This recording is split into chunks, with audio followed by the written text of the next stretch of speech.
Let me tell you about the day I found my wife's true wedding album. Not the one with me in it, the one with him. Her first husband, the one she said died in a car accident. But here's the thing, the photos weren't from a wedding. They were from a crime scene.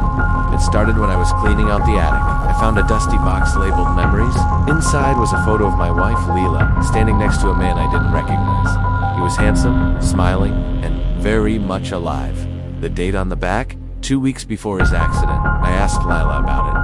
She froze, then she laughed it off. "Oh, that's just an old friend," she said, but her hands were shaking. That night, I couldn't sleep. I started digging. I found his obituary online.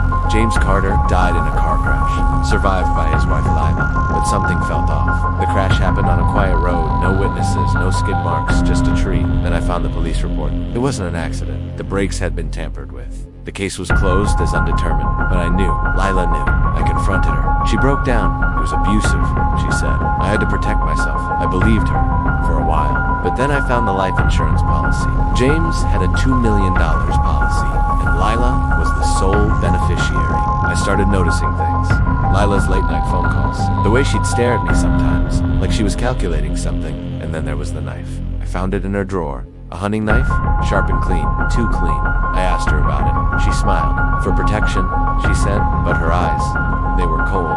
Then came the text. "You're next to us from an unknown number." I showed Lila. She paled. "It's just a prank," she said, but I wasn't so sure. I hired a private investigator. What he found? It shattered everything. James wasn't Lila's first husband. He was her third, and both of them died under suspicious circumstances. I packed my bags. I was leaving, but as I walked out the door, Lila stopped me. "You think you know the truth?" she said, her voice icy. "You don't know anything."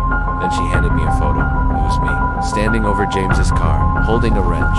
So, here's the question. Did Lila kill her husbands, or was it me? And